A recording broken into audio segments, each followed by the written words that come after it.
So to run an ad in the West, I need a certificate from India or from South Africa or from South America or from somewhere in the EU. Like, it doesn't even, the ads have nothing to do with these countries. They're not running there. They're not affecting any of the citizens. It's not even talking about their politics.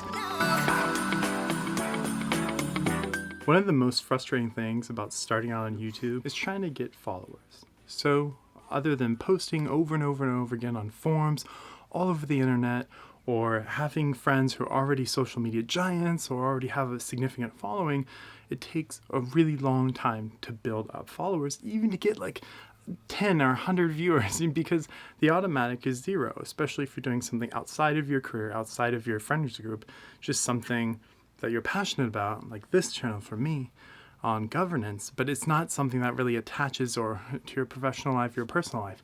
Is something that's independent of that, something that is important nonetheless.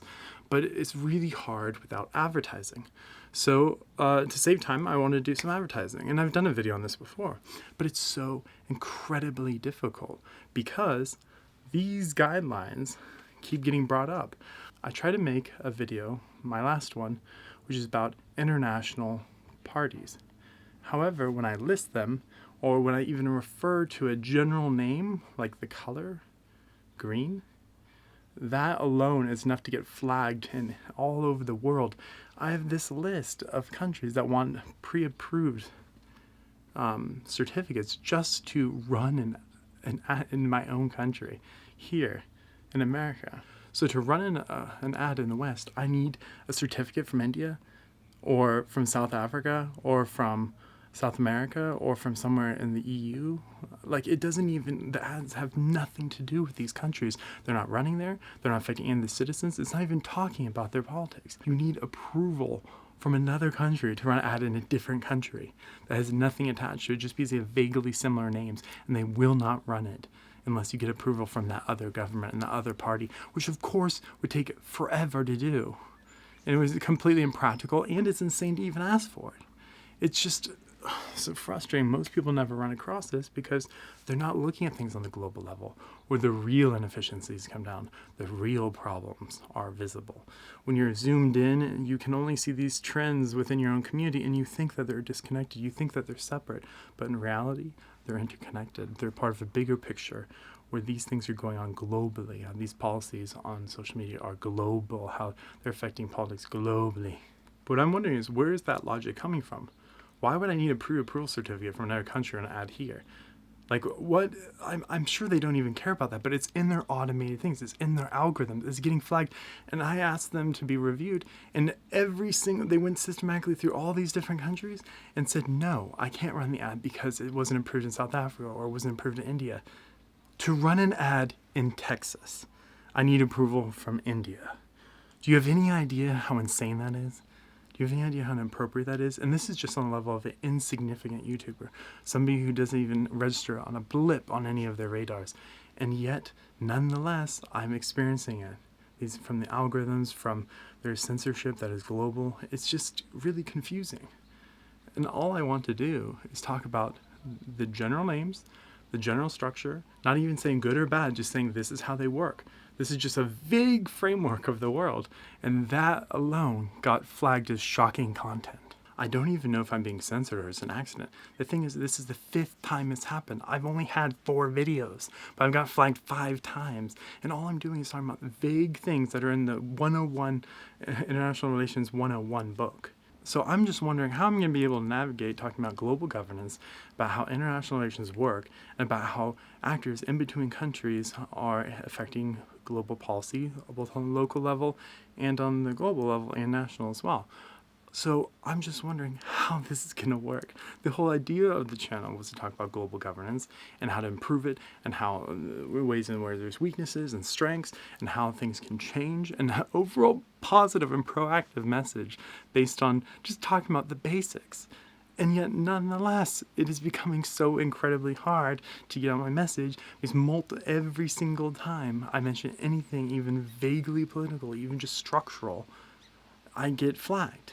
The only reason why you'd have a pre-approval certificate for freedom of speech and running ads in America and having to get pre-approval certificates from India and New Zealand is because Google has relationships with the government of India and New Zealand, which means they're coordinating policy, which means they're actually running candidates, which actually means they're controlling ads for these people, and they're worried about the brand of people on the ground in India voting for this party, and that I might accidentally step on their toes or accidentally say something negative that might cause a scandal or cause some sort of trouble for them.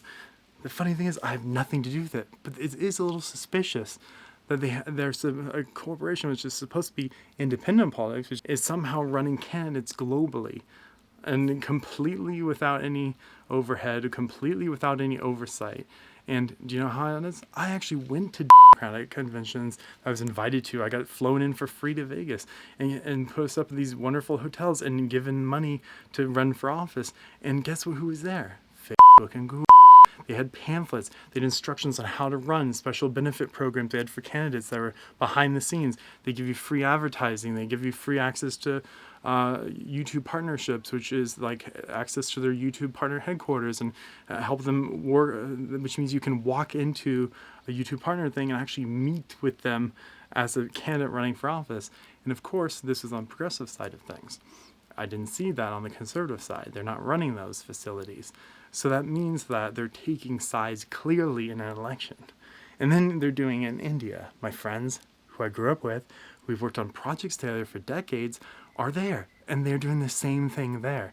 So what you're saying is basically the apparatus, the financial and political apparatus on a global level combined with censorship on a global level.